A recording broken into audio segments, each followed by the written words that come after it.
5 seconds.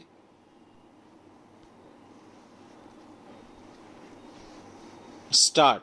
The process of nation building did not come to an end with partition and integration of princely states. Now, the challenge was to draw the internal boundaries of the Indian states.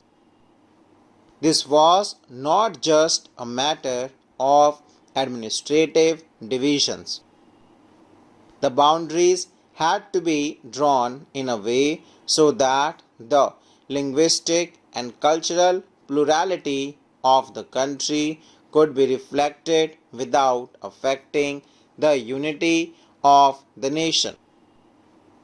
During colonial rule, the state boundaries were drawn either on administrative convenience or simply coincided with the territories annexed by the British government or the territories ruled by the princely power. Our national movement had rejected these divisions as artificial and had promised the linguistic principle as the basis of formation of states. In fact, after the Nagpur session of Congress in 1920, the municipal was recognized as the basis of the reorganization of the Indian National Congress Party itself. Many provincial Congress committees were created by linguistic zones which did not follow the administrative division of British India. Things changed after independence and partition. Our leaders felt that carving out states on the basis of language might lead to disruption and disintegration. It was also felt that this would draw attention away from other social economic challenges that the country faced. The central leadership decided to postpone matters. The need for postponement was also felt because the fate of the princely states had not been decided. Also, the memory of partition was still fresh. This decision of the national leadership was challenged by the local leaders and the people. Protests began in the Telugu-speaking areas of the old Madras province, which included present-day Tamil Nadu, part of Andhra Pradesh, Kerala, and Karnataka. The Vishal Andhra movement, as the movement for a separate Andhra was called, demanded that the Telugu-speaking areas should be separated from the Madras province of which they were a part and to be made into a separate Andhra province. Nearly all the political forces in the Andhra region were in favor of linguistic reorganization of the then Madras province. The movement gathered momentum as a result of the central government's vacillation. Sriramulu, a Congress leader and a veteran Gandhian, went on an indefinite fast that led to his death after 56 days. This caused great unrest and resulted in violent outbursts in Andhra region. People in large numbers took to the streets. Many were injured or lost their lives in police firing. In Madras, several legislators resigned their seats in protest. Finally, the Prime Minister announced the formation of a separate Andhra state in December 1952.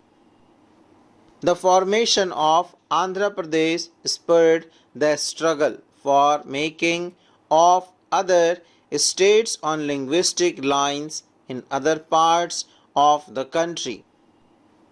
These struggles forced the central government into appointing a state reorganization commission in 1953 to look into the question of redrawing of the boundaries of states. The commission in its report accepted that the boundaries of the state should reflect the boundaries of different languages. On the basis of its report, the State Reorganization Act was passed in 1956. This led to the creation of 14 states and 6 union territories. One of the most important concerns in the early years was that demands for separate states would endanger the unity of the country. It was felt that linguistic states may foster separatism and create pressures on the newly founded nation. But the leadership, under popular pressure, finally made a choice in favor of linguistic states. It was hoped that if we accept the regional and linguistic claims of all regions, the threat of division and separatism would be reduced. Besides, the accommodation of regional demands and the formation of linguistic states were also seen as more democratic. Now, it is more than 50 years since the formation of linguistic states. We can say that linguistic states and the movements for the formation of these states changed and the nature of democratic politics and leadership in some basic ways. The path to politics and power was now open to people other than the small English speaking elite. Linguistic reorganization also gave some uniform basis to the drawing of state boundaries. It did not lead to disintegration of the country as many had feared earlier. On the contrary, it strengthened national unity. Above all, the linguistic states underlined the acceptance of the principle of diversity. When we say that India adopted democracy, it does not simply mean that India embraced a democratic constitution, nor does it merely mean that India adopted the format of elections. The choice was larger than that. It was a choice in favor of recognizing and accepting the existence of differences which could at times be oppositional. Democracy, in other words, was associated with plurality of ideas and ways of life. Much of the politics in the later period was to take place within this framework, full stop.